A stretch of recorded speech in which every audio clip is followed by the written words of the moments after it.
Hey guys, tonight on Paranormal Among Us, we're going to have Eric and Glenn from the Pacific Northwest. All we're going to be doing is talking Bigfoot, all their investigations and stuff up there. You don't want to miss it. It's going to be a fantastic show. And you know what? It starts right now.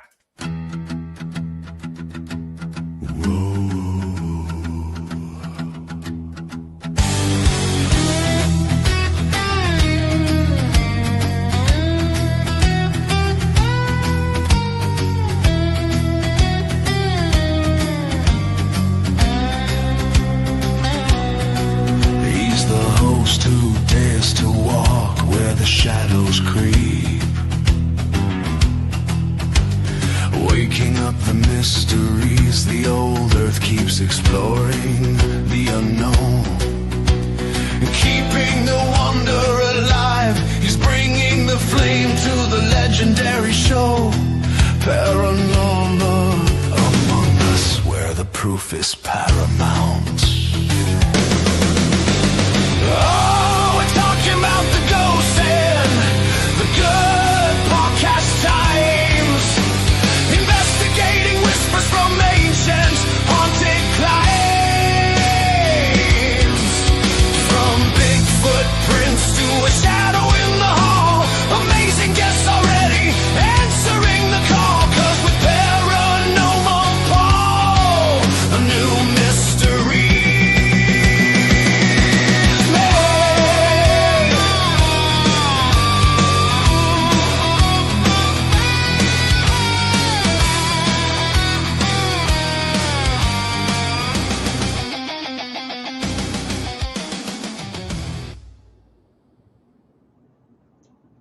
There we are. Hey guys, happy Wednesday to everybody. Hope everybody's week is going good. Week is almost, well, it's actually more than halfway over. Jamie filling in for Krista again tonight. Jamie, how you doing? Thank you for answering the bat signal. Of course, always. I am doing great, Paul. How are you? Good. I'm doing good. This is going to be a fun show tonight. Show. I'm looking forward to having Eric and Glenn here from the Pacific Northwest talking about not UFOs. That was earlier. Talking about Bigfoot. You never know. There might be UFOs connected with it. Maybe. So, yeah. So, real quick, right off the bat, we have a few things that we need to talk about tonight before we get going. Not this weekend, but next weekend, we are going to be in, oh, wait a minute. You know what? Oh, shoot. Never mind. Not this weekend, but next weekend. We are going to be in Gatlinburg, Tennessee for the Bigfoot conference down there. I don't have a list of everybody that's going to be there. Do you know everybody off the top of your head that's going to be there? Blinds and Booze, Paranormal Among Us, The Night's Watch, Relic Films. Right. So, come on down. And I don't know, I don't remember the speakers. I know Martin Groves is going to be a speaker. Seth Breedlove's going to be there. I can't remember and all the other ones. But there's going to be some great speakers. $30 at the door. Don't quote me on this. $30 to get in. Yes. A VIP dinner Friday night if you want to do that. That's extra. I don't know how much that is, but head on over there if you're in the Gatlinburg area or in the Midwest. Head on over there, meet everybody. We'll get to see everybody. We'll take pictures, do whatever.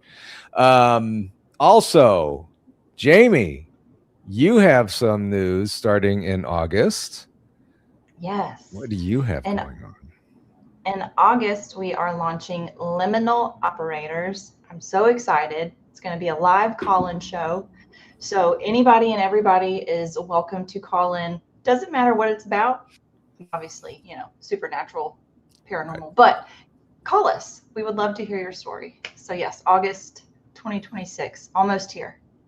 What day in August do you know? We don't know. It'll be on a Friday, so Friday night. Okay.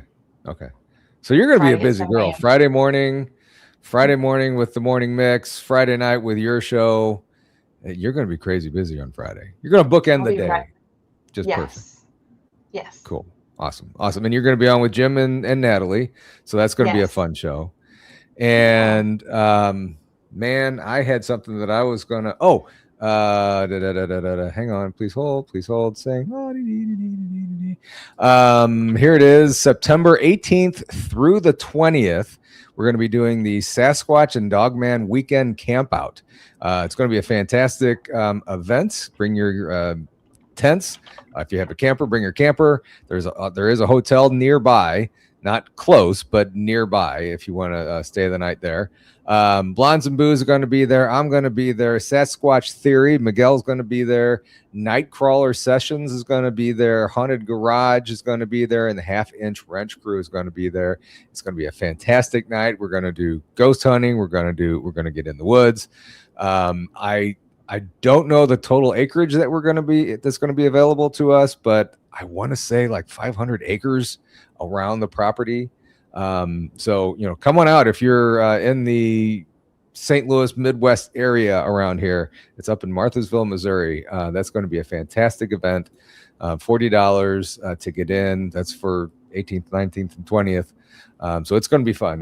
The grounds are going to be all yours, whatever you want to do there. It's going to be a fantastic night. So ghost hunting, cryptid hunting, UFO hunting. I believe Terry Mosby might be there too. I'm not certain. But if she does, she'll bring the God's helmet. So, all right. Awesome. I think we've got everything. Oh, and Friday, we will have the morning mix. It will not be on this channel this Friday.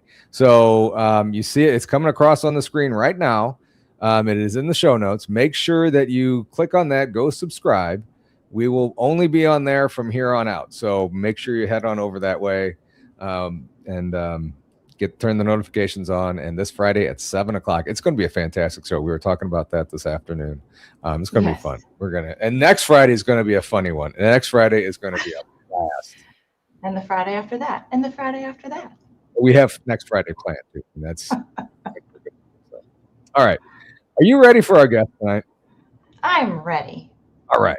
So we have Eric and Glenn backstage. We're going to bring them up. But first, we are going to play this. Maybe.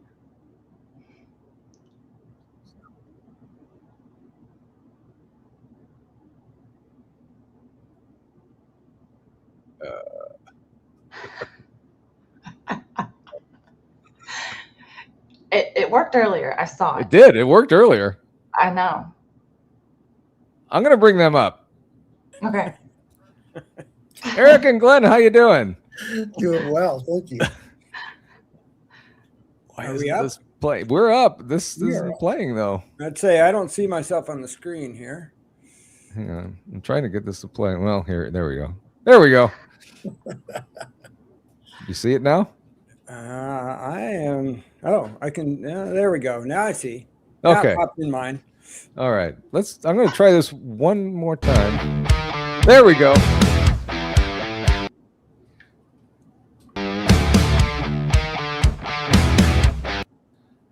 Ooh.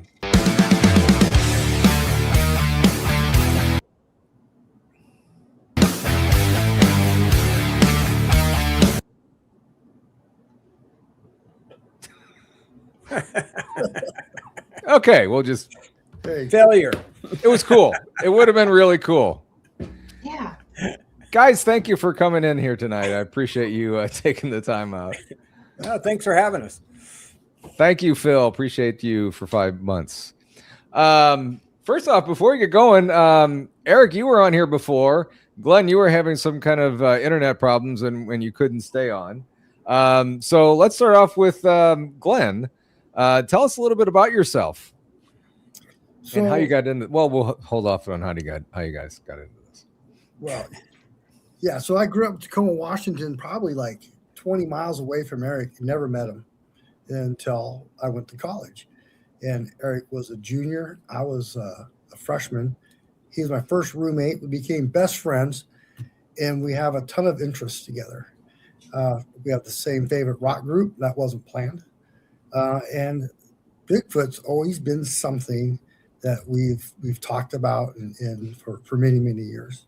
So I got into Bigfoot, I think probably like everybody else, the Patterson-Gimlin films and In Search Of.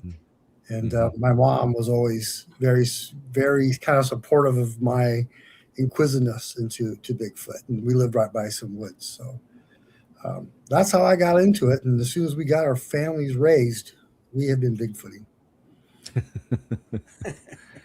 And Eric, refresh everybody on you. Well, I grew up in Tacoma, Washington, about 25 miles from Glen. Never met him till we went to college. Yeah, we were roommates, although I don't think I ever stayed at, he was my roommate, but I don't think I ever stayed there when he was my roommate. You were the best roommate ever. Yeah, I wasn't there. So he had the whole place to himself.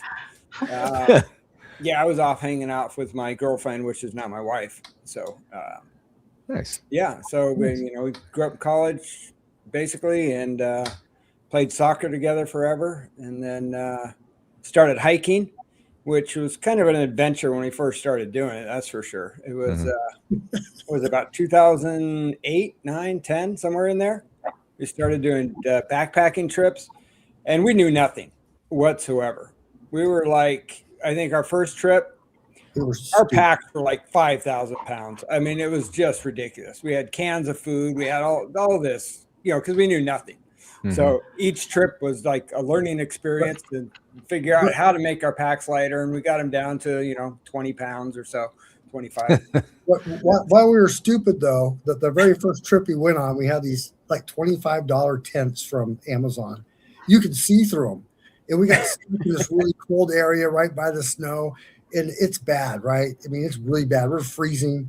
And I feel like I might lose some toes in this adventure. But I just want everybody to know that at no time did we say we're going to get in each other's tents and keep each other warm. We were like, no, I'll just lose the toes. You stay over there. It's good. Well, okay. I'm not going to. We're not going to go down that path. Careful what I say there. Let's see. So somebody asked, and I'm curious, what's your favorite rock band? Well, look at the channel name. Rush. Of course. Oh, right. Okay. There you. I mean, is there a better band? Yeah. Well, okay. I mean, it's a good band. Okay. I got you now. Good. All right. Good. Well, right. Sorry. I'm out of here. Actually, Geddy Lee has connections with the St. Louis Cardinals. Right. One of the old manager of the Cardinals, Tony La Russa, and him are good friends apparently. So he was with the Cardinals in spring training every now and then. So yeah, he's a huge baseball fan. Yeah. And I think one of them is from St. Louis, aren't they? No, they're all from Toronto. Oh, well, okay. Yeah. Sorry. All right. No, hey, that's okay. That's okay. I mean, if you want to try and grab the fame from them, sure. Go ahead. Led Zeppelin is pretty amazing too. Yes, we'll agree. Yes. With that. Oh yeah. Led Zeppelin's definitely up there. Yes. I mean, whenever we're growing up, whenever you heard a Led Zeppelin song, almost guaranteed the next song was going to be a Rush song. It was Really? it was in the Northwest. That's the way it was. Those were the two biggies. So. One of my favorites is Tom Sawyer. Yeah. From Rush. Yeah, there you go. Every time that comes on, it gets cranked up. So yeah. Yeah, it's amazing. I run into people that have no idea what Tom Sawyer, who sings that. Like, oh, that's Rush. Really? Come on. Yeah. So, all right. So, guys, one quick question off the top of my head. Growing up in that region of the United States, is it pretty much just common talk amongst the people around you that Bigfoot and everything, or is it just what? Well, I would say, yeah. I mean, Bigfoot's everywhere. Bigfoot is a marketing thing. Bigfoot is it's just everywhere you go. We have Bigfoot coffee shops, sports teams named after Bigfoot. It is so prevalent, just everywhere. It's in your everyday life. Yeah, you can't miss it. Every town, it seems like, is like, oh no, Sasquatch is our mascot, but it's crazy. It's everywhere. Yeah, you don't have a wooden Bigfoot statue in your town, you're just not a town. Mm-hmm. Yeah. I mean, there's not a whole lot of woods around where I'm at. So, I mean, you still see a lot of Bigfoot stuff around here, but probably nothing as much as you guys. Yeah. Oh, yeah. I mean, And it's amazing because there's all these wooden like totem poles of Bigfoot, and wooden statues of Bigfoot, and every one's different. It's like, who are all these people making all these different ones? They're not mass produced Bigfoots. They're all individually, architects doing these. It's crazy. They have different ones that show up. Mm-hmm. Yeah. And I'm sure just about everybody has a Bigfoot story too. You find that a lot? I don't run into it a lot. I mean, the people I hang around, not really. I mean, there's this one lady I hang around, and we're always telling, oh yeah, me and Glenn are going Bigfoot, and she goes, I thought he was in California. And like, there's more than one. What? I mean, come on. Yeah, they're all over. Mhm. Yeah. So, how often do you guys get out? I pretty much go every weekend almost. Went out this morning, and drag Glenn along as much as I can. Kicking and screaming, I'm sure. Yeah, exactly. I mean, I need some comic relief for some of the videos, so we got to get Glenn to go along, so we can get some falls and trips and all that. Since I'm holding the video camera, you can't see me fall. Although my last video I posted, my wife said it was her favorite one because the first 10 seconds I fall flat on my face. I don't know what that means. Yeah. Nice. So, I mean, do you go out by yourself when he's not with you? Yeah. I don't have any other friends. So Glenn is pretty much it. My wife will not go out with me. My daughter won't go with me. So yeah, I'm stuck going on my own. But I think I'm going to hook up with a couple other Bigfooters in the area. I've been talking with Steve from Steve Searches, since we do kind of the same areas. And we're going to get together and do a video one of these days. And yeah. So. Steve's been on here a couple times. He's a good guy. Yeah. So I remember the one video he showed us. It was a hiker coming down a trail, and you see the hiker coming, then Steve pans somewhere else and back to where the hiker should be, and he's gone. And, really? and you see the camera pan around. It's on his channel. I can't remember what the video was. But ask him about it. And the hiker's completely gone, like he just vanished. I don't know if he was hiding behind a tree or what, but it was creepy as all get out. He probably saw Steve filming him. Oh, yeah, I'm gonna do that if I run across him, if I see him when he's filming. Yeah. So, get out as much as I can. Like I said, I went out there this morning. I went out. What was it? Sunday night. I went out and I was just doing a night investigation by myself. And I head up to a spot where me and Glenn always camp, and where we had the trailer rock last year, and we had some wood left around the area. And no one was camping except the one spot where me and Glenn camped. Someone was camped there. Like, jeez. So I went up the road about another half mile or so and found another place. And I set up cameras and audio recorders, and I just sat in the dark. I watched some YouTube videos. I was watching actually Squatching the PNW. He had a 3-hour video come out, so I thought, it'd be perfect. So I'll stay up there and watch that. And then, so I sat there in the dark with a thermal camera running, a night camera running, a couple of GoPros, and audio recorder. I haven't gone over everything yet, but I did. Just looking at it today, I was going through the GoPro footage, and I get this just a whistle, which I didn't hear when I was there, probably because I was watching the video and the sound was up. But it was just crazy. I'll throw that up real quick. Let's see here. I think I have that whistle in here, but it was just you kind of hear the video in the background playing, and then all of a sudden you hear a whistle. Wow. Let's see. So while he's looking for that, have you guys actually laid eyes on a Bigfoot? No, not in person, but Eric has the strange video when he opened up his trail camera. Oh yeah. Is that the one with the hair going over the Yeah. camera? Okay. Yeah. So I don't know. It didn't want to give me an audio option to put up. I have image and video file, and it doesn't show up. Does it play WAV files? Because it was in a WAV file. I don't think it does. Oh, okay. But anyway, it was just this weird whistle. But yeah, that one trail cam footage of Bigfoot Fades. I think she's in the chat. She broke it down for us because we couldn't figure it out what it was, because it was just this strange thing going in front of the camera along with all this fur. And she broke it down and figured it out. It was the camera strap from the trail cam being flipped around. And then she kind of figured it out. And if you ever watch the video, go to her channel. She made a video of it. And it's the elbow of whatever this creature is. It had to be at least 8 feet tall because of the camera height. And then you see the elbow and like the back of it.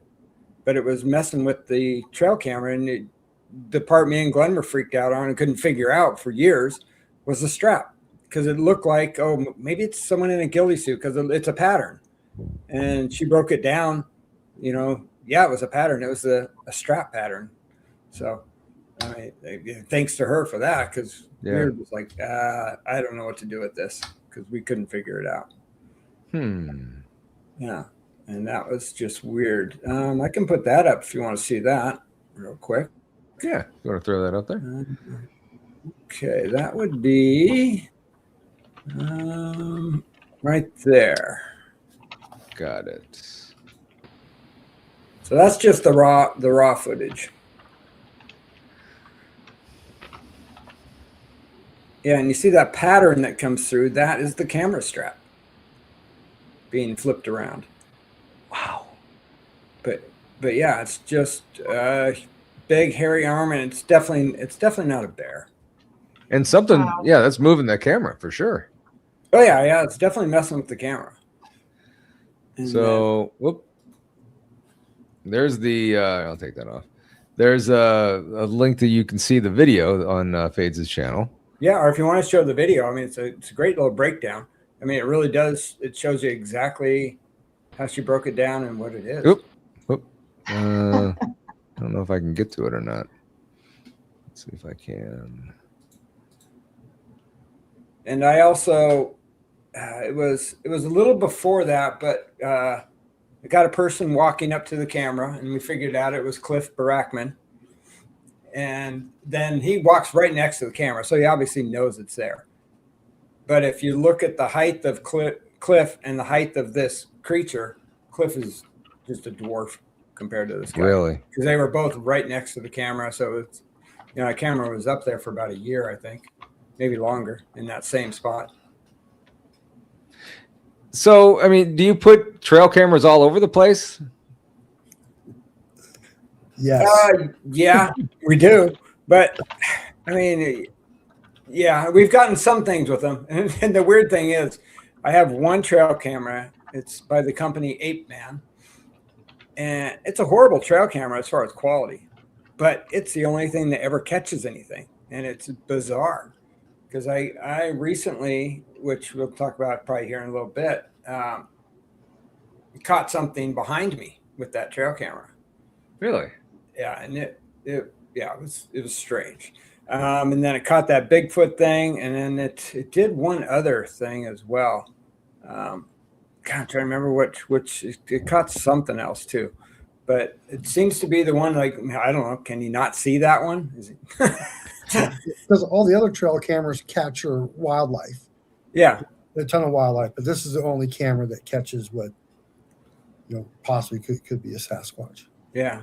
Do you think that it's just not they can't pick up the sound or whatever frequency that it could be running on that one as opposed to the other ones?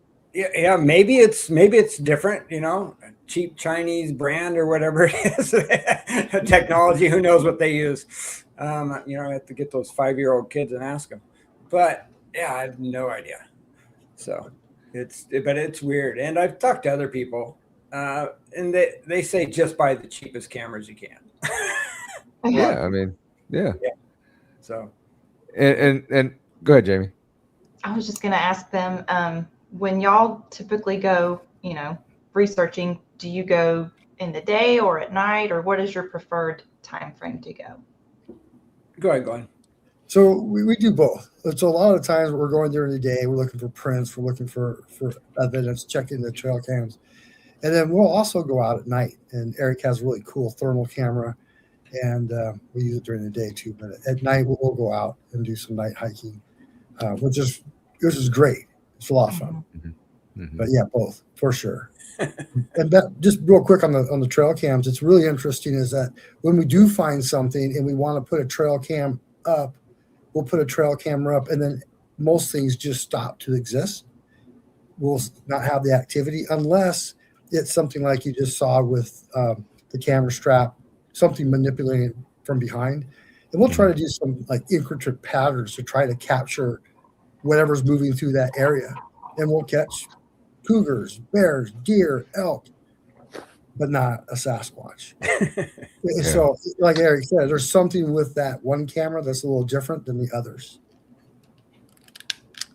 That's bizarre. It's So really- go ahead. that's why Eric goes out at night now by himself. I'm like, yeah, pretty intelligent creature. Go for it. So the last time, Eric, when you were on, you were talking about these blue sunglasses that were in a tree. Oh, yeah. Are they Yeah, still there? Well, I still have them. So, Okay. and I think it was someone in the chat said, why don't you give them back? And so now every time we go by that specific tree, we call it the nose tree because it held the glasses perfectly. And I leave them. And then we go check our trail cameras all up in the mountains. And then when we come back, I'm hoping they're going to be gone one of these days. But if they're not, I'm going to bring them back with me. Mm-hmm. So I'm dropping them off, picking them up, dropping them off, picking them up. And hopefully we'll get some activity. Yeah, but To take them back. that's another place where after there's no way we would have not seen the glasses walking by when we walked past, right? And as we're Right. coming out, that's when we see the glasses. But again, that tree was a marker for us of where a game trail started. So Eric always had that in his ways. So we always went that way. And then we put a trail camera in a tree that's hidden, and we have not had any activity at that spot.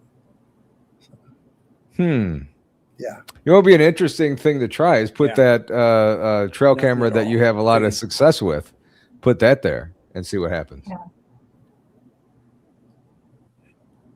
Yeah, I might do that because I actually just took that trail camera down today. I have a spot where we leave peanut butter hanging in a tree, Mhm. and it's been taken a few times, and I've never found the jars, but I found the lids. First one I found, the lid was perfectly good. It wasn't broken, it wasn't bitten, nothing. It was just laying on the ground. The peanut butter was gone, and we had it hanging from a tree and zip tied. So you had to remove the peanut butter without breaking the string or the zip tie. You would have to unscrew it and pull it off. Otherwise, there's no way to get it off. And the peanut butter was gone. The lid was completely intact on the ground. And the label from the outside of the peanut butter was inside the lid. It's probably, you couldn't reach it. Like we can't reach it. It's hung so high. So Yeah. whatever's taking it is got to be, it's almost nearly as tall as like a basketball hoop. It's just 10 feet. It's up there. Yeah. So the And, normal person couldn't just reach it. Yeah, it'd be tough. Maybe a really tall person could reach it. I can't reach it. But yeah, and there's no bear claw marks on the tree. Mm-hmm. It would be pretty obvious if a bear tried to climb the tree and get to it. And then the second time, it was actually the zip tie was actually broken. So, and zip ties aren't easy to just break. You can't just pull them apart. It was like it was sliced. And then I found the lid. The lid was in pieces, The jar was gone, but the lid didn't have any bite marks on it again. No bite marks on it whatsoever. So, I don't know if he was angry because I switched from organic to crunchy and just it was plenty good, like Jif. That's what it was. That's a big problem we have with the brand of peanut butter we use. I think. Wait a minute. They don't like the crunchy? No. Well, hold on. You can't. You gotta be, smart about it. Like, you can't give your dog crunchy peanut butter. So I figured we can't give Sasquatch crunchy peanut butter. And I just feel like if we're going to give them something, just spend a few bucks and get the Jif or the Peter Pan, and not the Good and Plenty brand. I've been going with Great Value. I mean, the Walmart brand's pretty good, and they have an organic one. But all I know, my wife gets really upset when the peanut butter is missing, constantly. So the jars are never found. It's just the lids. Yeah, just the lid. Yep. Not found any remnants or anything of the jars. I mean, I really want to find one of the jars one of these days, but I just keep doing circles around trying to find them. And the first one that happened, there was snow. So I found the lid in a bare spot on the ground where there was no snow, but I didn't find the jar. And then a couple weeks later, the snow was finally gone. I went up there, walked all around, no jar whatsoever around. Wow. So interesting. Yeah. So, Jamie, have you, when you're out Bigfooting, do you leave peanut butter or anything out there? I have not gifted. Okay. I have not tried. So I was watching the other night, last night, I think, Half Inch Wrench Crew. They're down in southwestern Missouri, I believe, somewhere down there. Right. They have a peanut butter jar out there. And again, they found an empty jar completely cleaned out, but no lid. Right. So I wonder if they're doing something with the lid. Yeah. Maybe they're playing Frisbee. Who knows? There you go. It's in a tree 20 feet up or something. That's why we're not seeing it. I think then they use stumps probably, and they play Frisbee golf. So, yeah. They're good to go. FaZe just said disc golf. Yeah, see? Exactly. That'd be lid golf, maybe. Yeah. So, we'll play some disc golf with them. Maybe I should leave Frisbee. There you go. Yeah, and so, like I said, I did a night investigation this last week. And, like I said, I found that audio, but I haven't gone through much of it yet. And then I was looking around. I couldn't find my second audio recorder. I stopped by there today. It was still there. I left it there. So, and when I went up there for the night investigation, I pulled off the side of the road up there, and I set up a table, and I put my tablet on there, and I started watching the video, and I had a jar of peanut butter across the street on the other side, along with one audio recorder. And then I had a GoPro just sitting on the hood of my baby Squatch facing that. It was not going to see anything unless there's eyes, but it's listening. And that's where I got the audio from. And then I had 3 apples behind me. Two were stuck on branches. Another one was just sitting on a stump. And I could see all of them during the day from where I was sitting.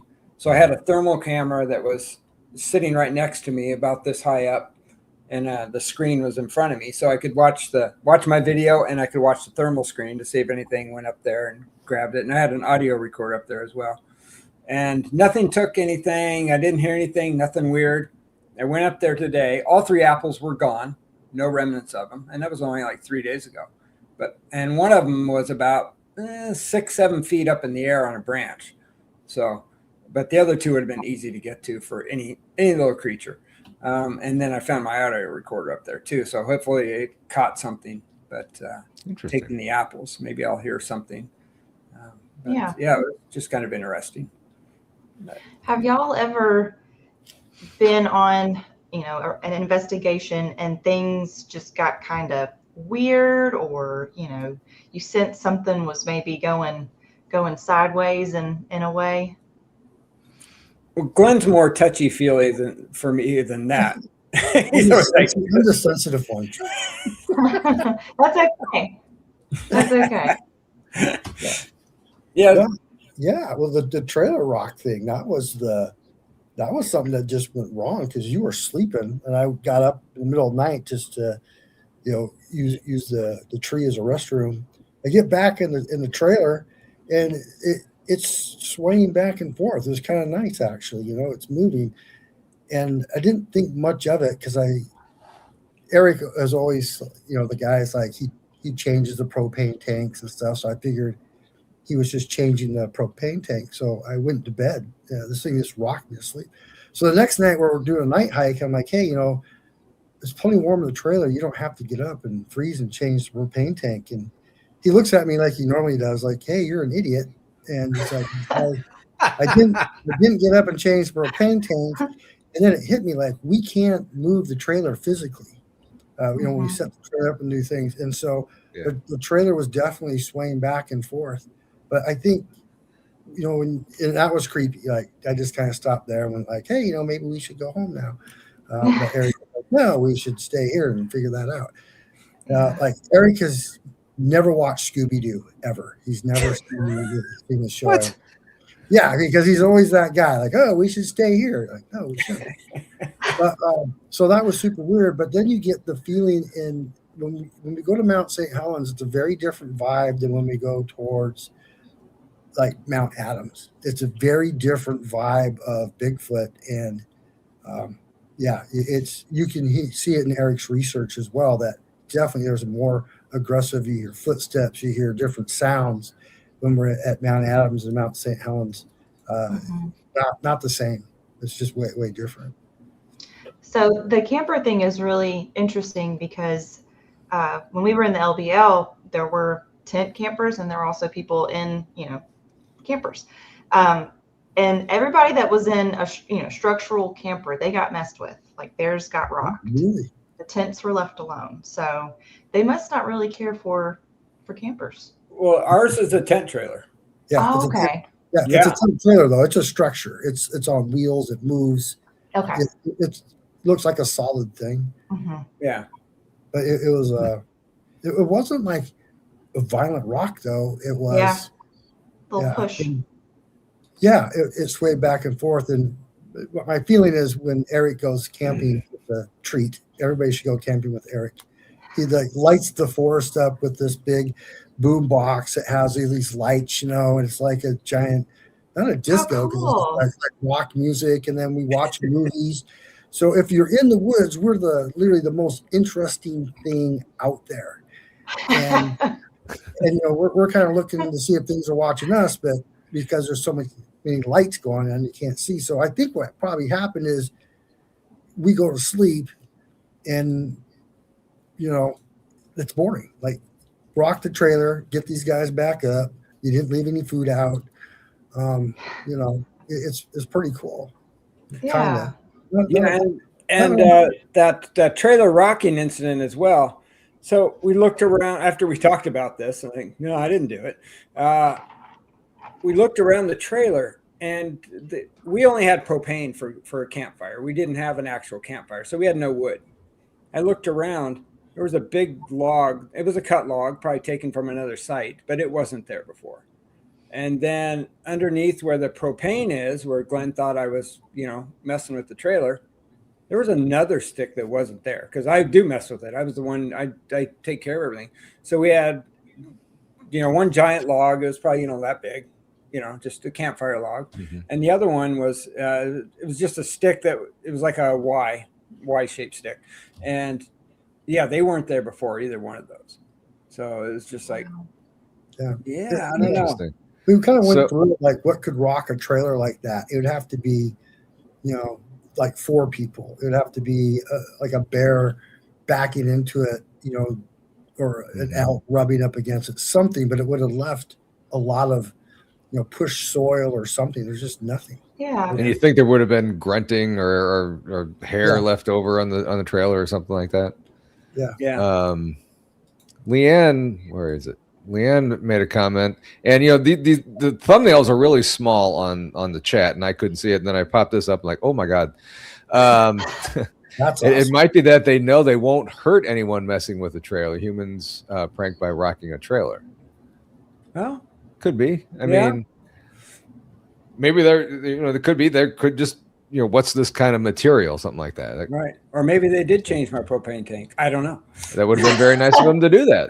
It's a weird thing though, because again at Mount St. Helens, you don't feel like you're in danger there.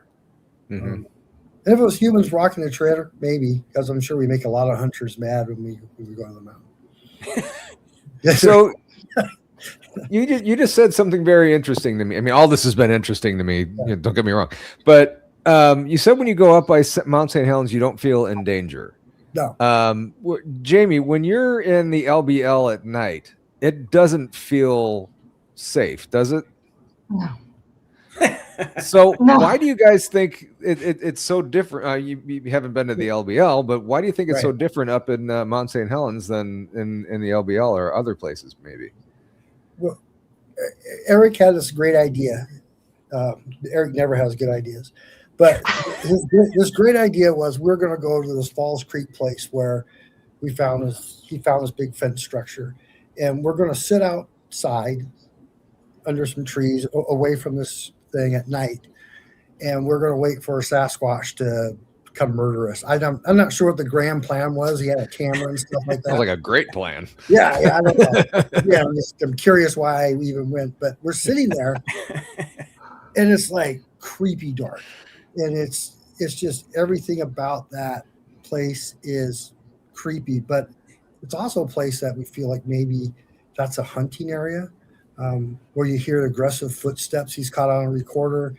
And maybe in Mount St. Helens that's not like a hunting ground, maybe, I guess I'm not sure. But there's also, that Mount Adams area is also known for a lot of other things, paranormal activity and UFO sightings and missing people. That all happens there too. Mount St. Helens, maybe not so much, Eric. I'm not sure. Yeah. I mean, oh yeah. So I know we played this last time we were there, but it's a recording at Falls Creek, and it's 2 photos and then an audio. And I'll put the photos up there first. Okay. Let's see here. Falls Creek. No, that's tree structures. Oh, I know I have it in here somewhere. While he's looking for that, I got a question here for you from Leanne again. What happens if you accidentally give them peanut butter that's gone bad? It will never happen. Okay. So, I mean, seriously, I joke a lot, but the peanut butter, it would get changed out before that ever happened. Eric goes up there all the time, and if the peanut butter was going to go bad, it would get changed out. Okay, gotcha. Yeah, For sure. But that's a good question. Like, yeah, you don't want to. That's not our aim, is to harm a Sasquatch. right. Yeah, So, we're not trying to kill one yet. Yet, when you go into the woods, do you ever state your intentions when you're walking into the woods, or do you think they would know you by now? They definitely know Eric. That's a for sure thing. Yeah, Glenn thinks they know me, and I've in Mount St. Helens, actually both of them I've had weird stuff happen when I'm up there. So Mount St. Helens, I did have I think I had a Bigfoot sighting behind me by a trail cam. And also I've had rocks thrown near me when I was by myself. I think those are the only 2 things I found some footprints, and then I looked at an area this a couple weeks ago, and there was no footprint, and I came back like half hour later and there was a footprint. That was kind of strange. Unnerving. Yeah, and as far as Falls Creek, I've been there in the middle of the night by myself, and I didn't hear this at the time, but I went back and listened to the videos. There were tree knocks happening around, loud ones, and then also the video I uploaded from Falls Creek, which is the same area where I heard tree knocks. Oh, I've had a disappearing tree up in Falls Creek. Yeah, we can get to that here. that was just it's just bizarre. I didn't get it. And Okay. it's all in this one little area we call the fence structure, where we think it's a hunting ground. But if you play that video, it's a sound of footsteps at Falls Creek. Okay. Here we go. The one that's this one here. Okay. Yeah, it should be it.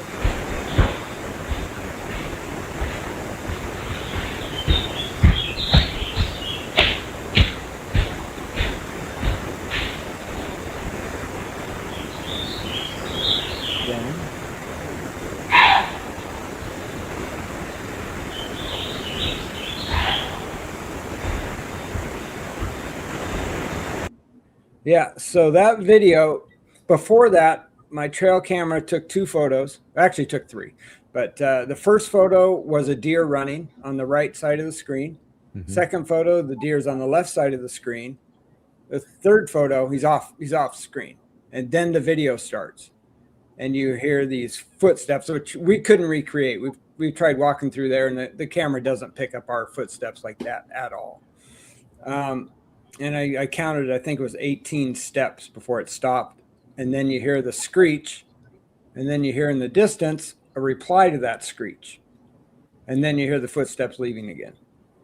And so we think it's a hunting ground in that area. Yeah, that's what I was going to ask. You think they found something and, that's, dinner? Yeah. Yeah. And then,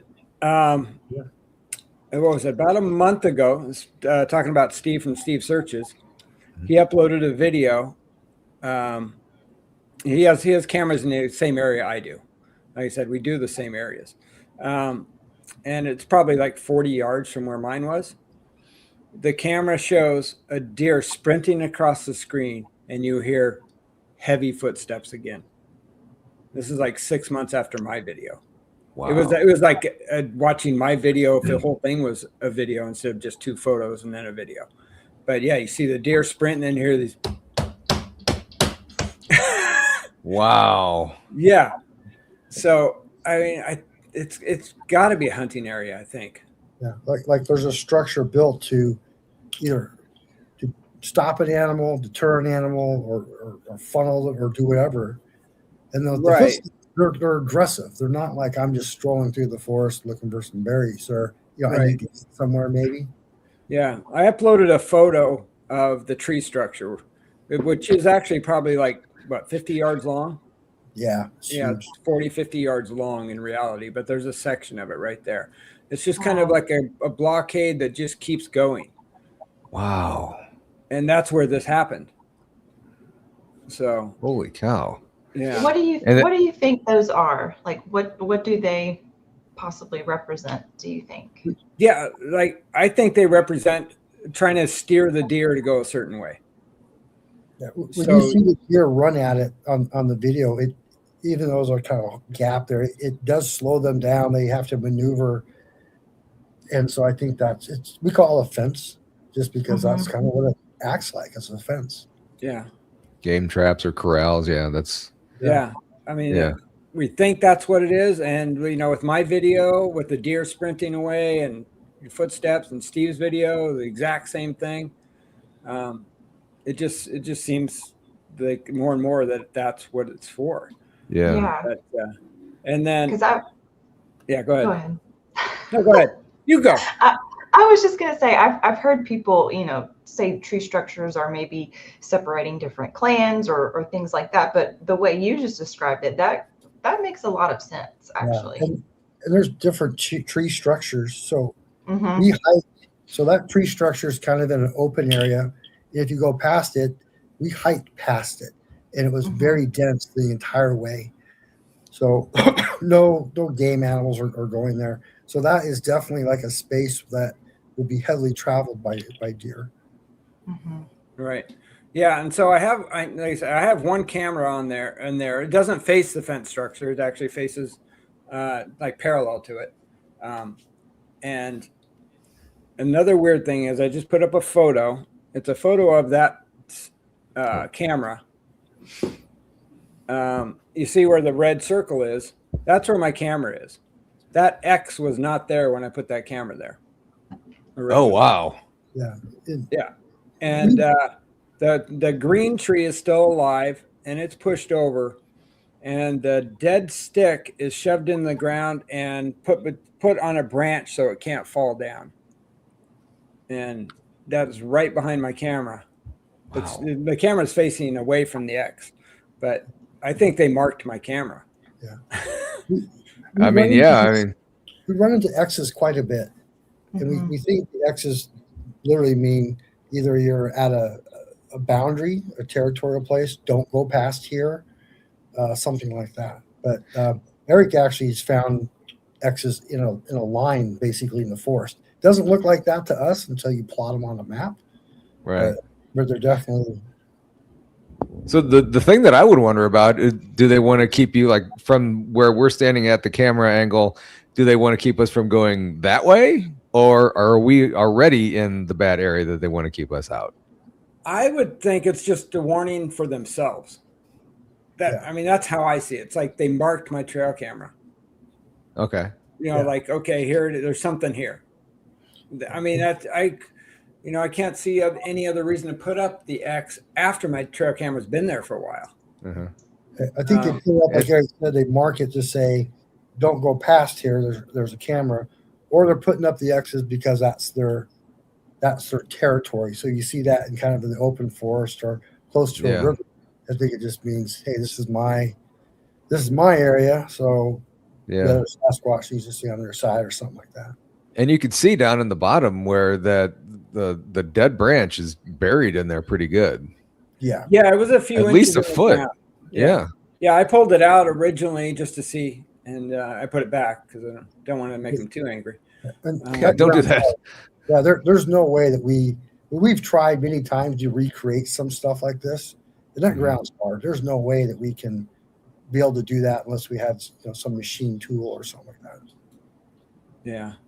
And then, so in that exact same area, we had the tree knocking. I'll put that one up. That one's a quick video, but I did not. This is just a throwaway video. I just had the video running while I was walking down next to the tree structure at pitch black night. But let's see here. That's I gotta take some off. Hang on. Wait, I'm trying to think how I can. Doesn't let me remove it. It did before. Okay, let me see. So the only options I get are edit name, kick from studio, and ban from studio. And I'm afraid if I do kick from studio, you're going to get kicked from the studio. Yeah, that's weird because usually I can upload a file and then take it down. But it says, do stop sharing. I don't have a stop sharing option. The little cross on the bottom and that one icon in the middle on the bottom below all the images. No. Wait, what's this? No, not that. It should be right next. You have the microphone, the camera, and then the plus sign. Yeah. Yeah, I have share screen, image, video, and slides. Oh, won't let you. All right. Yeah. Well, I'm afraid I don't want to. Can you remove? Oh, wait. Drag to record. Let's see. I don't know if I should hit kick from studio because I don't want to kick you out. No, I mean, previously when I've done this. Oh, wait. I figured it out. Okay, remove from studio. There we go. They're going away. Okay, cool. Yeah, they're going away. All right. For some reason, it's not taking up as much. Oh, and Jamie's back on there.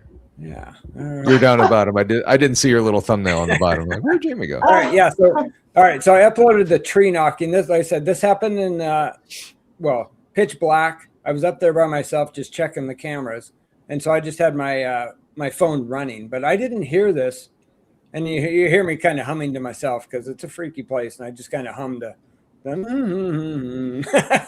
ahead and play that. All right. Ooh, this is new.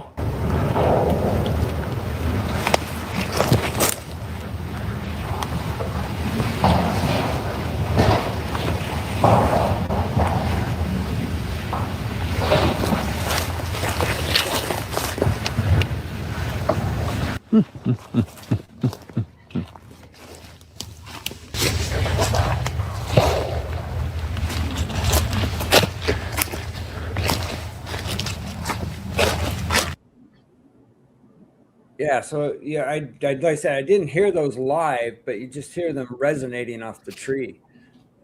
Where Yeah, I was gonna ask you if you heard Neat. him while you were there, because I mean you didn't see the No. camera jerk, but like you did hear him. That's No, I didn't hear him.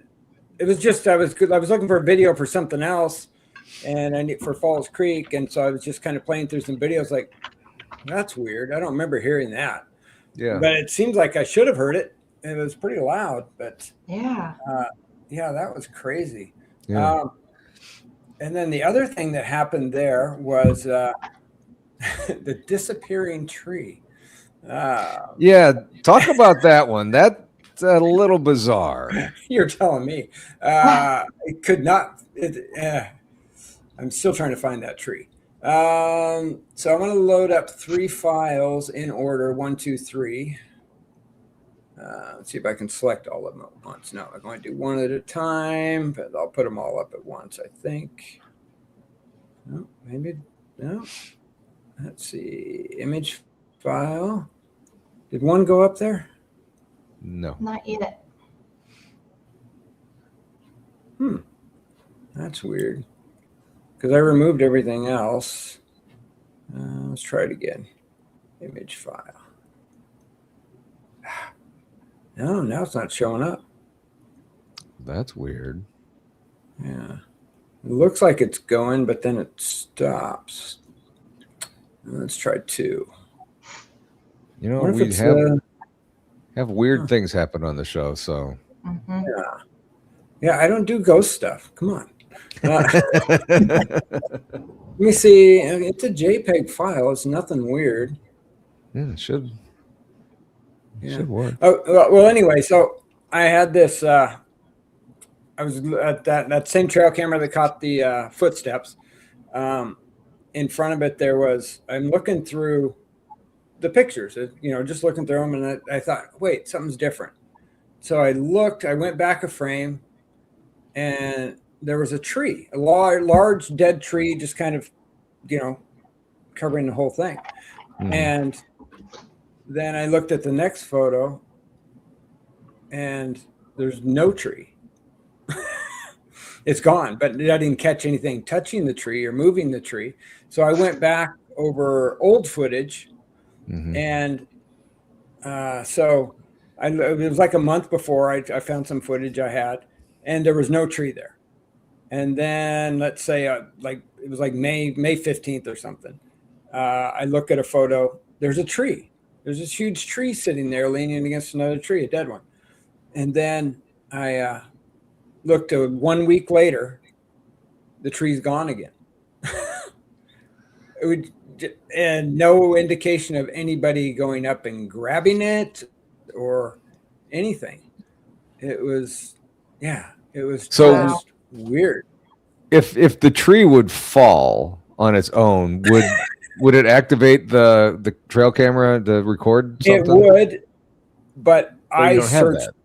I searched all around for that tree. If it fell, it would be right there. If it rolled away Yeah. a little bit, it'd still be right there. I walked all around that whole area trying to find a tree. I found a tree that looks a dead branch that was, probably 20 feet long, that looked similar. I went and I grabbed it and dragged it over there and put it up in the same spot. It wasn't the same tree. It just baffled me. I had no idea. It's just like the case of the missing Wow. tree. Weird stuff happens in the Mount Adams area. Yeah, and all of that is in one location, right there. Yeah. And it's just the strangest thing. I mean, I'm hoping I go back next week and the tree's there. I don't know. That would be weird. It is. I'm Mhm. taking I wonder how it's doing that. You're taking what? I'm taking it home. If I Yeah, find yeah. it. Or You're not getting- make markings on it or put a sticker, scratch your name in it or something. Yeah, that's right. Yeah. That's the Eric place- and Glenn. Tag the That's tree. That's the place you got attacked by an owl too. So Yeah, it might have been that same trip that I heard the tree knocks. I was walking back in the middle of the night, had the headlamp on, and I'm walking. I could see my car. I had to park a ways away because a tree fell in the middle of the road, so I had to walk a little more in the snow and stuff. And I'm walking. All of a sudden, I get hit in the back of the head. I'm like, what? what's going on? And just, it freaked me out. And I finally found it. There's an owl looking up in the tree, just looking at me like, you moron. What are you doing here? And then, so I started to walk, say, okay, it's an owl. I took a photo of him and went on. And all of a sudden I hear these wings and I duck and it missed me. Oh my God. Then it parked itself in a tree again right by me. And then it wasn't far. It was another like 20, 30 yards to my truck. So I turned around and kept the light on it and walked backwards so he couldn't attack me again. Someone got to worry about the owls. Wow. Someone put in the comments, love all the different types of experiences. And that's kind of, I think, a lot of Eric's research is it's like a preponderance of evidence. It's all the things that happen that are different, that are not normal experiences, just hiking in the woods, that kind of lead to, what's happening in the woods. And and all the tree structures that you start to notice and to see the X's. We also see a lot of bent over trees that tend to be pointing towards, if you follow them in a certain way, they lead to water. It just seems to be, a communication, and it's deliberate, but you have to look. All right. Yeah. Hey, I'm going to log out and come back in because I got a few more things I would like to share. Okay. If I All right. can. It's just a gun show now. All right. Okay. Eric's out of contract now. I'm just going to sit and watch it now. All right, I'll be right back. All right. So while he's gone, let's talk about Eric for a little bit. Ben, how do you rip? No. Wait, I haven't closed it yet. Oh, I'm sorry. You're still there. Let me tell you something. Actually, we have a couple questions. Those are for. Here's one. Do you have any idea if Mount St. Helens is more active at a certain time of the year? Oh boy, good. That's a good question. Yeah, I think so. For sure. I think Mount St. Helens is much more active spring and fall, not so much in the winter for us anyway, but spring, fall, and it maybe slows down a little bit in the summer. That's just heat. I mean, you think about it, if you're a 10-foot creature full of hair and it's 80 degrees out, you might not be as active as if it was the fall and springtime. Right. Okay, he's back. Don't say anything. Yeah. That's Hey, he's a great guy. Yeah, right. Whatever. It still doesn't like that file. Let me see if it just doesn't like those files. Let's see. That was a good question. Real good question. Let's see this. While Eric's trying to send that, have y'all ever seen any orbs or light anomalies while researching? Oh, good question. So, you want to answer or want me to answer, Eric? No, go ahead. Okay, so like I said, when we're out in the woods, especially at night, and that's probably when you're going to see, a light or an orb, Eric's lighting up the forest with these dots of lights everywhere, and they're dancing. So, if you're looking in the forest, it's full of orbs, right? Because Eric's putting this projector out there, and we get different types of activity at night. And so we've never seen that orb during at night, but we're also masking the area. But what we have seen that's really odd to me is we see prints, and we'll see one print, two prints, three prints, and then they stop. One day we were walking up a trail, and Eric had turned right on this game trail, and I'm looking across the river, and I saw something move.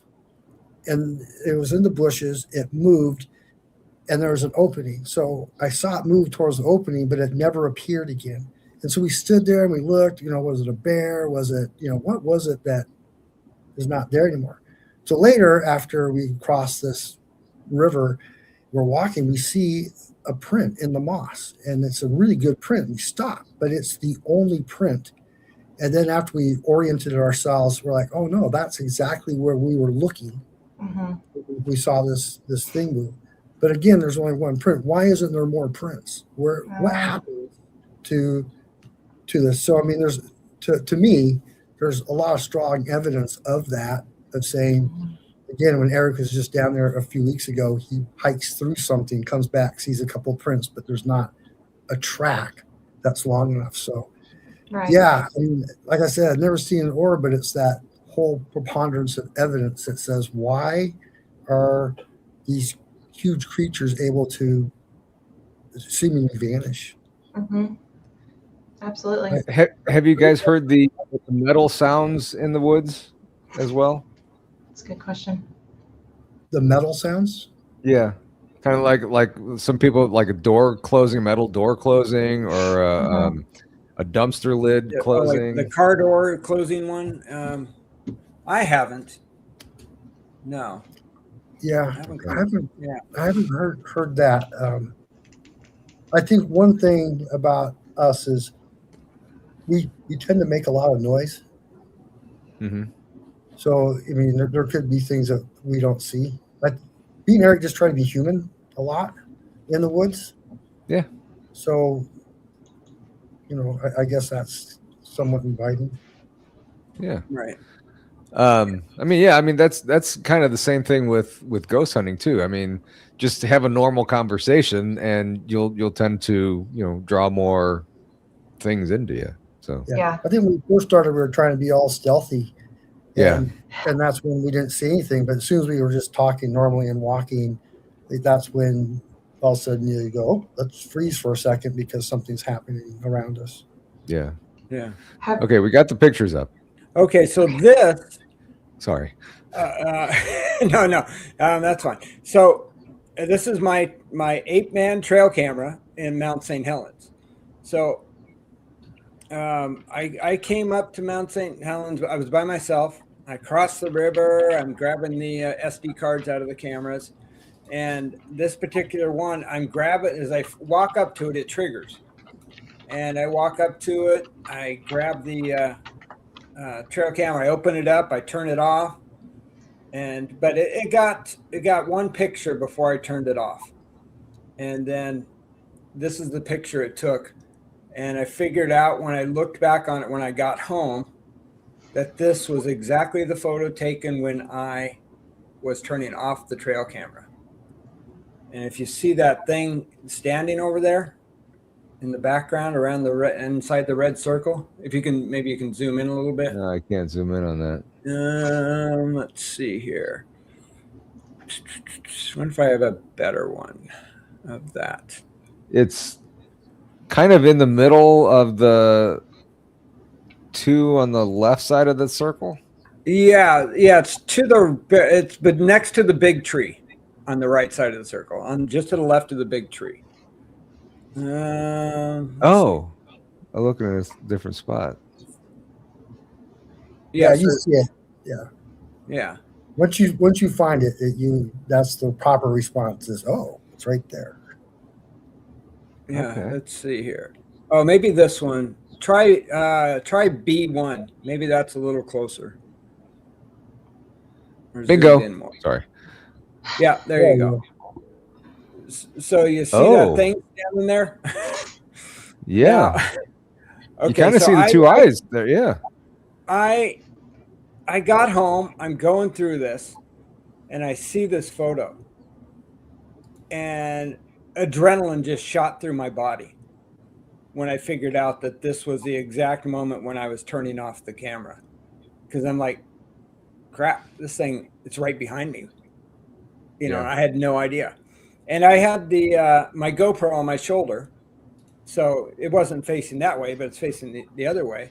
So I listened to my GoPro carefully, and as soon as right after I turn the camera off and it makes its blah, blah, blah noise, you hear splashing in the water. There's a river right there. And so you hear like 3 splashes in the water.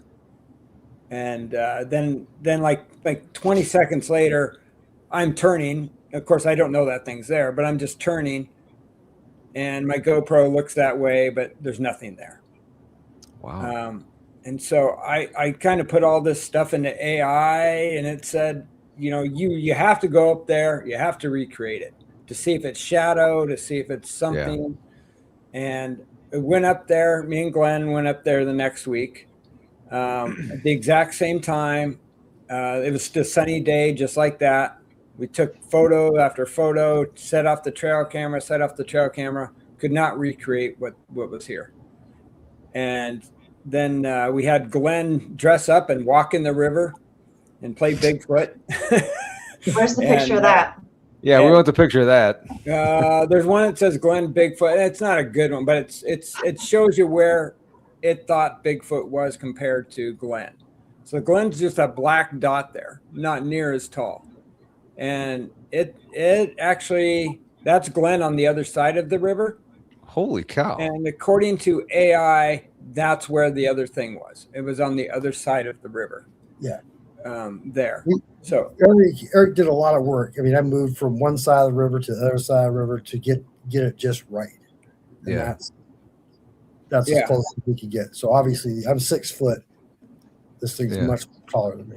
yeah, and I had Glenn splash in the water, and I had my GoPro on my shoulder, exact same spot, and tried to recreate it.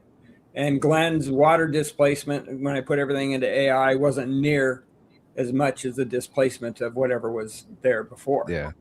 So, But, you know, that's what you have to do. You have to spend the time to try and debunk this stuff and, you know, see if that's what we really see. Yeah. Yeah. Wow. right. Yeah. So, yeah, we set up there for a while. Yeah, there was a lot of work that I mean, you saw 2 pictures, but there was hours of just playing with it, going back and forth. And there's a few other things that were there that day that, you know, we debunked those things, but this is the one thing that we could not. Yeah. It is what it is. And there, Right. And then you just brought up that one photo, I think A2. Yeah. Yeah. Where the A2. thing isn't there. And this is why I say Eric has his own Sasquatch, because Eric has to travel a mile and a half to even get here through the woods. And this is Mount St. Helens. And so next thing you know, I really believe his Sasquatch is following him and trying to figure out what he's doing and wondering why he's not watching a movie. Is he going to leave apples and peanut butter? You know, it's just it's kind of cool. But I think he has a lot of those experiences. Someone asked on here 2 things in the chat, and that was, have we ever heard mimicking? Yeah. And have you ever heard the forest go silent? And the answer to one of those is yeah, for sure. We've heard that the forest go just silent, you know, and that's when you kind of know, like, all right, there's something around us. The birds are gone. It's silent. But then it's funny you ask if you ever hear mimicking, and sometimes when that forest comes back, it's only a single sound. So where you hear multiple birds and multiple things, sometimes when forest comes back, it's just one thing. Why is it just one thing? What happened to everybody else? You know, was it just one bird that hung around? I don't think so. Right. So yeah, possible mimicking, yeah, maybe. And at night too, you know, we tend to hear some noises at night that you maybe wouldn't anticipate hearing. Mm-hmm. Got a couple more questions here. Kaiju Ninja. Have you recorded a strange humming sound on your audio? And I think we played one, didn't we? Humming sound? No, that was you humming on there. Never mind. Yeah, that was a strange Okay. humming, but it was coming from me. Yeah. No, actually, I just turned that whistling. This was from Mount St. Helens. The whistle I found the other night in the video. I just changed it and made it into a video file instead of just an audio file. So let me grab that real quick. Okay. And you can kind of hear that. And then I found some footprints also a few weeks ago. I mean, very good footprints. Not huge, but very good. Yeah. And while you're looking for that, has Glenn and Eric heard and recorded chatter? No, we haven't gotten any chatter. Knocks and That screech. Yeah. yeah, that screech that was on there as well. But That's probably the closest thing to chatter, I think. right. Yeah. Let's see. What did I name that? I thought I named it whistle. Oh, there we go.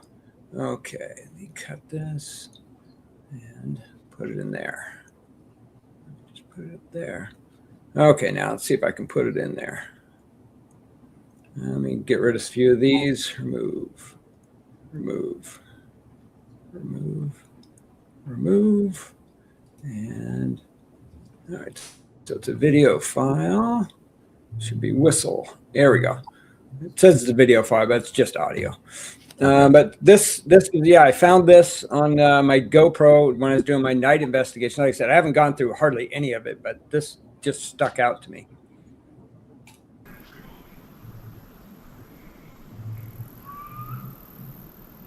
No, it's not very loud, is it? Shoot. I heard it. Yeah, Anybody else hear it? Yeah, and Yeah, it let's I mean, it play was it again. just.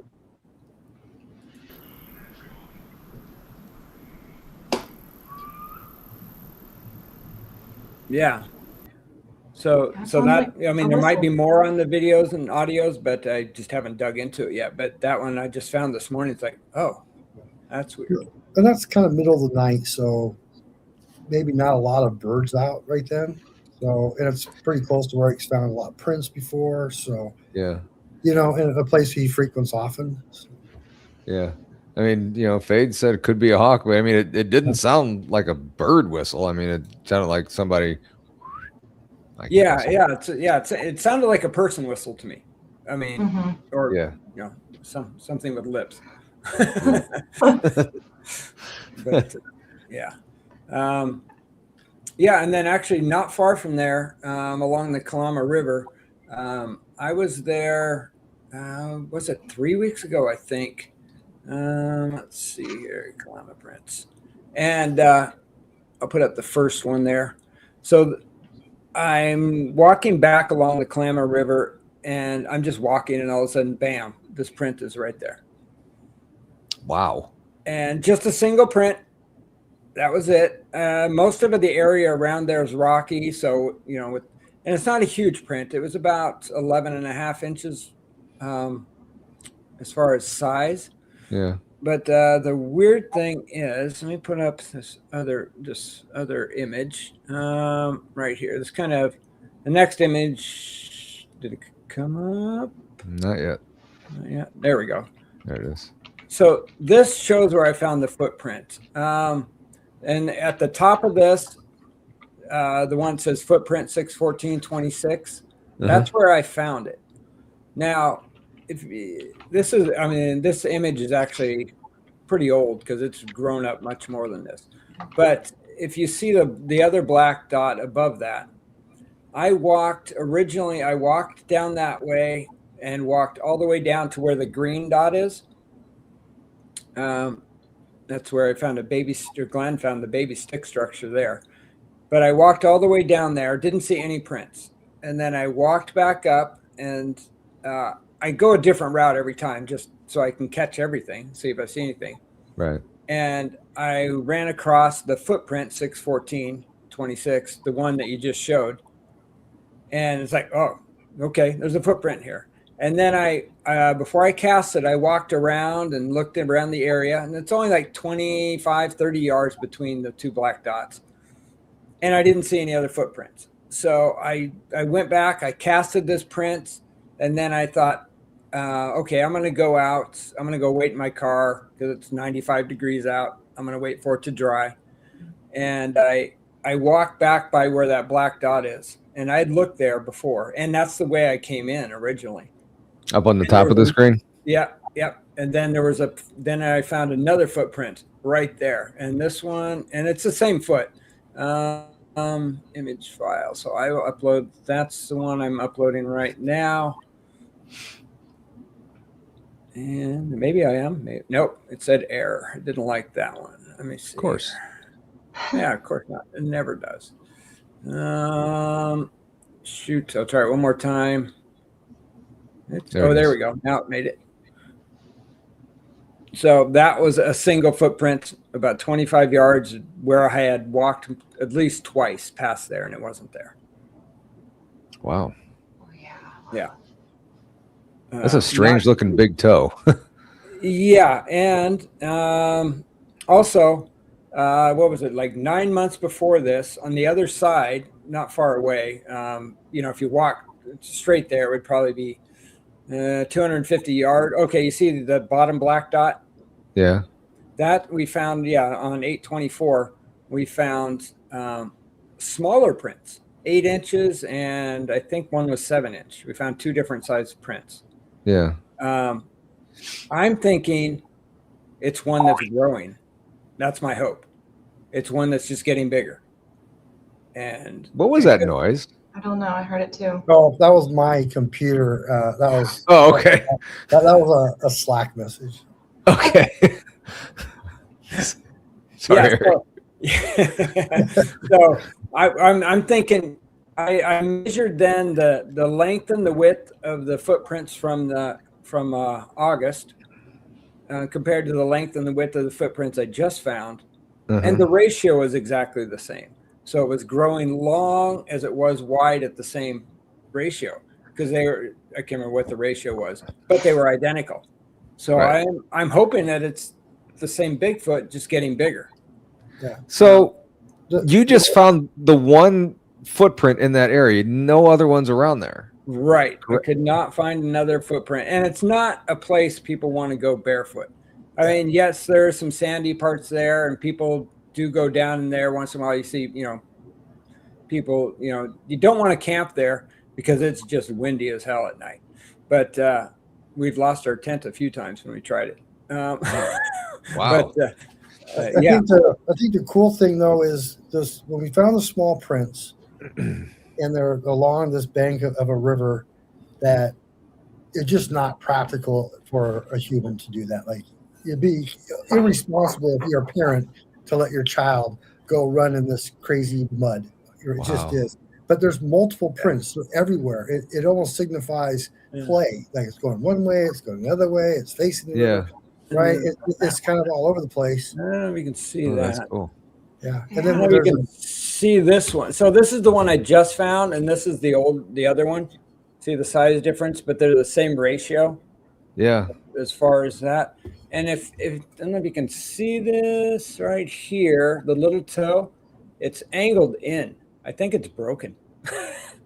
Yeah. Because it was on a flat area. This one was taken on a flat, and that toe is just cockeyed in there. So I think it's actually a broken toe. And then the first one that I found over there the other week, look at it. You can see the depth of it. Holy cow. Wow. But yeah. So. Wow. And yeah. But yeah, so I'm thinking it's the same one, getting older. I'm hoping it is. And it's sticking in the area, and maybe I'll get it as it gets bigger and bigger. And I mean, you would think that there'd be other prints around that. I mean, not just the one and then done. Where's it go? Like you said before, thing, right? Because the little prints are running up and down the bank, but then as it gets older, it's one print. Yeah. And that's kind of the thing that is always a mystery. And we have these questions that what are these creatures? Where do they come from?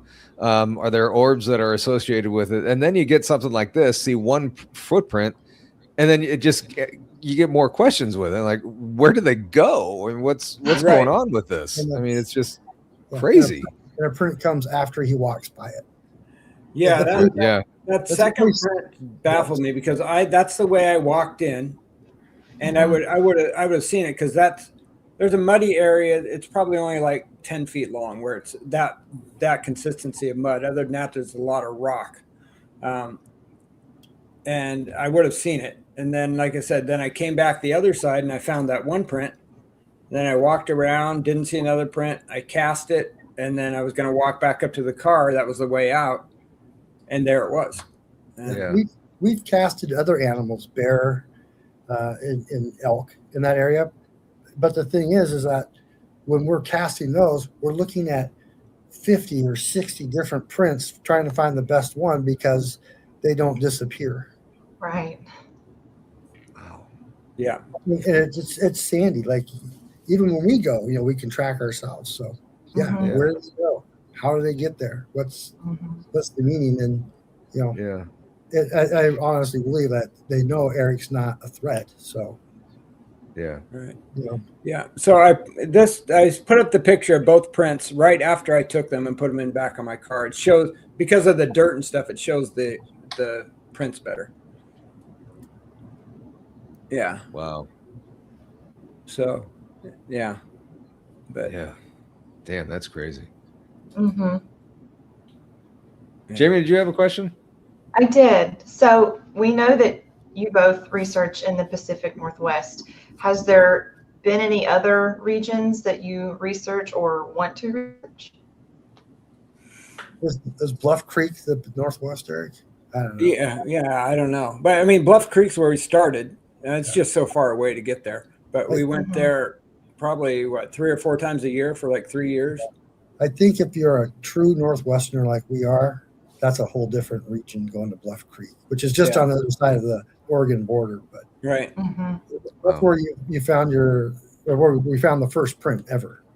Right. Right? Okay. Oh, yeah. So that was, I got all these prints over here. Yeah, so this is the first one we ever found right here. And that was at Bluff Creek. 9/24/22. Okay. Yeah. No detail. I think it had been there for a while, but it was really dry. So, and when we found it, we didn't have casting material.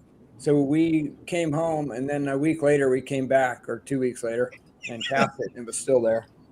And it was still there. Later. Wow. Yeah, Wow. 14-hour drive later and a mile hike in a river. But that's right. And that was our first ever cast that we ever took. Yeah. But when it was pouring in, you could just see a foot. It was crazy. That was the wildest trip because that's what really sprung us into. That was really sightseeing to see where the Patterson-Gimlin thing was filmed. Mm-hmm. Right. Yeah. We're exploring more. We come across literally the creepiest place on earth. Find that print, find a nest, and then we were hooked. I mean, that's kind of been everything. Kind of piggybacking on Jamie's question, you guys have so much success, it seems, in that certain area, and it always seems like it's something different each time you go out there. I mean, do you really want to go other places? Yeah, that's what other people ask me. It's like, well, why do you need to go anywhere else? I don't know. I just want to. Yeah, I mean, just like going different places. I'm hoping actually Bigfoot fades. After my night investigation, I'm driving back from the mountain, and she texted me, an audio file, and it was cool. But she has a friend that is finding stuff, and hopefully she's going to ask her if she needs any help. But it's going to be down there in Oregon, Mountain Hood area. But that would be awesome if something like that works out, to go somewhere else with someone else, and they, in their area, help them out maybe. But I think it's kind of fun we were all over the place, right? Bluff Creek, and then Eric's like, no, Mount St. Helens is the backyard. We don't have to drive so far. So we started just focusing on that, and you get more time that way. But the kind of the fun thing about going someplace else too is you're looking for either consistent patterns or you're looking for inconsistent patterns, because there's all sorts of theories. Is Sasquatch migratory? Does it leave Mount St. Helens and go somewhere else in the winter? We don't know. So it's always kind of fun. And you asked about, is there seasons that are more active than others? Well, the animals on Mount St. Helens move down into the lowland. Does Sasquatch follow them? So there's all these questions that makes it fun to go someplace else. And maybe we don't leave the Northwest, but it'd be nice to go. And actually, Eric, the area he covers is pretty big, actually. Yeah, and it seems like there's so much space up there, wooded area and everything. It would take forever to investigate it all. Yeah, right. Yeah, and it would always end up being something different, I would think. Yeah, and it's different. Like at Falls Creek, we never really found much in the way of tree structures besides that one really cool one down at Bluff Creek. Until we started doing Mount Adams, the Falls Creek area. And we found all the fence structure and a few X's and just these huge, enormous things. That's like, these are strange. I mean, we found a few on Mount St. Helens. I found more this last year.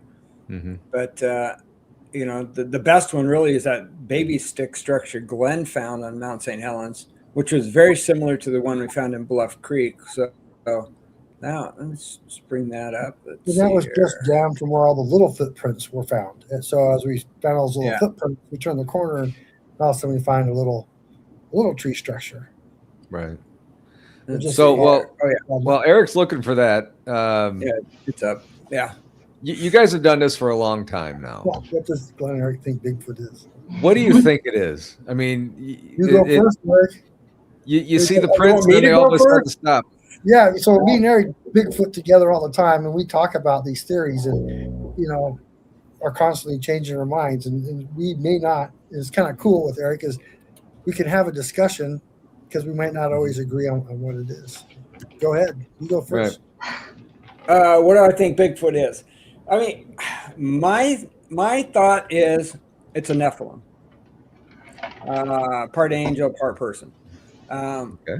That's what I fall on, but I mean, I absolutely have no idea whatsoever. But that's kind of where I lead the biblical way. Mm-hmm. But Glenn? who knows? Yeah.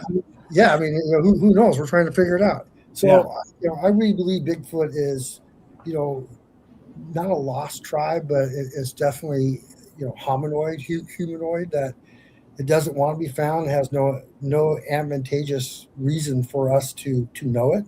I think it thinks it's curious, but I think that it also, borders on that paranormal side, that it is connected with orbs or extraterrestrial, that's how it can vanish, that's how it can come. And I think we sometimes assume there's some sort of intelligence, but I think a lot of people think we're smarter than Bigfoot. I don't think that at all. No. I think it's actually operating at a much higher level. And Yeah. so that is why I think, that Eric has a Bigfoot. I think that it likes to observe him, Yeah. probably more so than we're trying to observe it. Yeah. And I think if we were smarter than the Bigfoot, we would have seen one, we would have caught one, whatever. But Yeah. I think that we're not. They're watching us. We don't know it. Yeah, there's so many tribal stories of visitors from another world, and here you have this Bigfoot who's appearing and disappearing, and doesn't want to be found. How is it found? How does it know about the trail cams and all these things? Yeah. So I think that's it's fun, but that's also why when we go out, I don't think we're in danger too much as long as we don't do something to it. It seems like every encounter I read, if you're going to have a Bigfoot encounter that's not pleasant, it's because you did something Right. to whoever threatened it. So I think Glenn should tell you the story of this footprint. That's our best footprint ever. Yep. Can you read Pretty that? good. It's backwards. Yeah, that's one of the original Patterson-Gimlin prints. Yeah, it's an I original. work out at a gym, and there's this lady that works out there, and she saw my Bigfoot shirt. She's like, "Oh, I got one of these Bigfoot prints." I'm like, "What? Are you kidding?" And so for like 2 years, I learned the story, and she had a boyfriend, and the boyfriend had that print, and when they broke up, she kept the print just out of spite. She has no real interest in Bigfoot, but it took me 2 years to convince her to give us that print. At one point, she loaned it to us, and I was dumb enough to give it back because I didn't want to get kicked out of the gym. But she finally gave us that print, and so we share it right now. Eric has custody of that's like the holy grail. Custody of it. It's Patty's print, right? That's the holy grail of prints. I love the custody. And that's what I love about that question earlier. What do you think it is? That no one knows. It's everybody has their opinion, and it's very interesting. And I can tell you, for being out there as much as we've been out, and Eric's been out there, a lot more than I have, but there's just so much evidence, and it's just coming that it's a real thing. And in the Pacific Northwest, it's illegal to kill a Bigfoot in Skamania County. I mean, why is that a law? Whatcom County is a Bigfoot sanctuary. Why do we even bother writing these things if we don't know that that's real? It's Bigfoot's real. Yeah. Mm-hmm. Yeah. But so I put up there. I think they're not huge, but I think they're our best stick structures that we have found. The first one, A4, that's Mount St. Helens, and it was in the side of the Klamath River near those footprints that I just cast. And it was definitely falling apart because the river was eroding the edge. But their sticks, they were stuck in the ground, and they were. It's really similar to We're all just big woven structure together, and which was very similar to A1. Yeah. That's amazing. Yeah. That was Bluff Creek that's the first thing we found when we went down there, the footprint and that. So, and this Wow. is where you kind of see an adult footprint, and then we find this, and the other one is smaller, where we find all the small footprints. Yeah. I mean, just think of all the time and I don't know about planning, but that they put into making something like this. I mean, that's very intricate and everything. That's Yeah. Yeah. We tried to move some of the sticks out of there. It was impossible. Wow.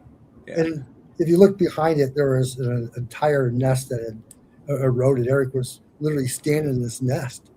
It was the coolest thing ever. Yeah. Thank you, And Spades. that was what got us to actually Bigfooting. This right here. Really? This was it. This was like, oh, okay. Let's start doing this. Well, yeah. I mean, seeing something like this, I would too. No kidding. Yeah. That's You awesome. asked about like different feelings and different vibes. Well, we're walking down this creek, and this is like a peninsula kind of. And so we climb up on the peninsula, and as soon as you go in to the wooded area, it's like, okay, this is a lot different. It's darker. It feels different. We find the print, and then we keep exploring deeper and deeper. And it's different. It's not the normal forest that we had just come from. Yeah. And that's the same forest where we put the trail cam, the ape man that caught that arm or whatever that was playing with the trail cam. Yeah. That's probably like 10, 20 feet from there. Yeah. Yeah. And that's why you keep going back. And I think that you keep going back, and the Bigfoot are used to you, and maybe they're starting to get more comfortable the more often you guys are going back there. So The cool thing about that place too is when the wildlife we caught on that camera was we caught a couple of deer down there, but we caught multiple bear and multiple cougars. So definitely more apex predator type stuff. Yeah, definitely. Generally where you see bear, you see Bigfoot. yeah. Guys, this is awesome. You guys have a bunch of stuff. I know. And you share custody of that one print. That's pretty pretty interesting. Eric has a bunch of stuff. In our relationship, Eric's very much Batman. I'm very much Robin. I got the cool car. I got the baby Squatch. Cool car. If anybody's going to get beat up on the trip, it's me. So which one of you guys is bait? Glenn, are you the bait, I guess? Oh, 100%. Okay, yeah. Yeah, I figured 100% Robin would be the bait, yeah. Every season before we go out, make sure he's faster than me. Yeah, the whole thing. That was not a Bigfoot, that's a dog. I assume. I think my wife's home. Oh, okay. Someone's home. Well, guys, I really do appreciate you guys coming on here. This has been fun. We're going to have you both on again sometime in the near future. Yeah. Thank you for having I'll us. have to give you a call if I drive to St. Louis. Yeah, give me a holler, and we don't have to stay long. Just say hi and meet the dog and everything, and they'll be cool. That's right. You can meet Jackie Daytona. Nice. All right, guys. Real quick, thank you to Phil for being a member for 5 months. Thank you, All Phil. And then Bigfoot Fades, thank you so much for the $2 for my peanut butter fund. Guys, this has been fun. Thanks again for spending your Wednesday evening with us. And you guys, Eric, you had to rearrange your work schedule, right? Yeah, I mean, I don't mind taking a day off. Well, I appreciate that. I appreciate that more than I didn't know you had to take a day off, but I appreciate that more than you know. Thank you so much. Beforehand, maybe I'll find something cool to share with you. And then, All right, cool. Yeah. That is awesome. Jamie, thank you so much for being here. I appreciate you being here. Thanks, Jamie. Yeah. And thank you all for coming in and joining us tonight, every single one of you that popped in the chat. Reminder, Friday, We're doing the morning mix on the morning mix channel, not on here. There it is, right there. Almost on cue, Pam. Thank you very much. So, guys, we will see you this Friday, and also this Friday night. Natalie and I are going to be doing our dowsing rod show. So.